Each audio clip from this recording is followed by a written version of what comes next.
your favorite joke or about something that makes you laugh? Kids cover your ears. Everything. Everything makes me laugh. There's a joke in everything. You know, they always used to say that all humor is either you're picking on somebody, or it's anger in disguise, or it's pain in disguise. But to me, some things in life are just funny. And when we get tickled around this kitchen table on a Sunday because somebody says something goofy, and we start crying so hard or laughing so hard that we're crying, I mean, a lot of people would go, yeah, that's not so funny. But it works for us and it cracks us up. And right now, I guess probably my favorite giant cosmic joke is my curly hair. I am seeing Julie tomorrow. We're going to see what we can do about this. But I don't really have a favorite joke because I just try to make a joke wherever I go. Journal jar. Well, I like a journal jar. They're nice. They're very pretty. Wait a second. I don't think that's a question. And the floaters bother me. Oh, Do you like rainstorms? Why or why not? Well, rainstorms don't bother me. I never was afraid even as a kid of rainstorms. And of course, I spent a lot of time by myself as a pre-teenager and preteen. And we played in the rain. As soon as it started raining, we'd say, oh yeah, we'd go out there and play in the rain and tromp around. But I like rainstorms, so it's simply not a problem. And I'd like to tell you, I'm done. I can answer this question. What is your full name? Who were you named for? How do you feel about your name? My full name is Melissa Ann Bruni Bynum, and I've already forgotten the second part of the question. Who are you named for? Oh, I don't think I was named for anybody. I don't think I'm anybody's namesake. But I really like my name because I don't know a lot of Melissas. I only know like maybe 2 or 3 other Melissas, and I always thought that was a very unusual name. Growing up, I always thought that was a very unusual name, and I remember growing up, I always thought all of our names were not like all the other kids' names. They don't seem that unusual now, Laura and Patricia and Marcia and Janice, but when I was little, I always felt like those were all very unique names, and so, yeah, I like my name a lot just because it's not like Ethel or... What is the best Christmas present you received, and what is the best one you gave?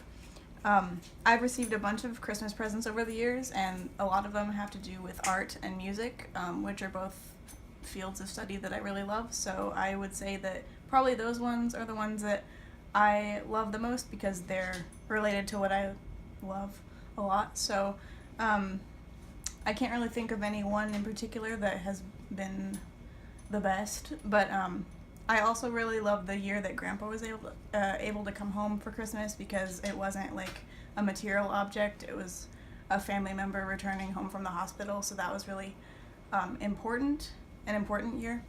And then there was one year where we always like hope for a white Christmas, and there was one year where we had a white Christmas, and that was really special. So I mean, I always appreciate all the gifts that I get, but I think the more important stuff is the stuff that's not the material items. And then the best one that I gave, again, I don't really have a specific answer because I honestly can't think of anything that I've given anyone. I am getting gestures from Mom about piano and something else that I can't tell what it is, but I think she's trying to communicate that I'm Made a CD. I made a CD when I was 14, and that was really cool, but I don't think that was my best quality music that I've made. But over the years, I've been able to play the piano for a lot of different events, but I still wouldn't consider that a present because it's just like something I do. I've tried to give everyone like what I think they might like, so that's really good. I would just say, just in general, I always try to give everyone something so that no one's left out. And if I don't give them something, I would like make them something like an art piece or something like that. So that's the end. I've talked way too much, so that is my Okay. answer. How do you feel about winning and then losing? Well, oh, that's kind of hard. I don't know if I'm like a sore loser or I haven't done a lot of losing. I don't know. I don't do sports and I don't like play video games, and so I'm not really in many situations where I'm like winning or losing things. I've won a few awards for school for like education things. I guess just recently I was a little bit bitter about losing. Every year at Sumner they give out what's called the Silver Palette, and it's like the artist's award. And all year, because I was the president of the art club, and all year I was like, I'm totally gonna get that, and then I didn't. So that's the only thing I can think of where I had to vent to Mom a little bit about that. But other than that, I think I'm all right. All the countries to which you've traveled. Okay, countries. We could say states, but countries. I've never traveled to any country besides the U.S. But I've traveled to many states, including California to Florida, and most of the western states, and not too many eastern seaboard states, only Florida and Washington, D.C. It's not a state, but it's a district. I've been there. I've been to Virginia, Missouri, Missouri or Missouri, and I've been to Texas and Oklahoma and Arkansas and Missouri, and I'd say almost all the states west of Kansas.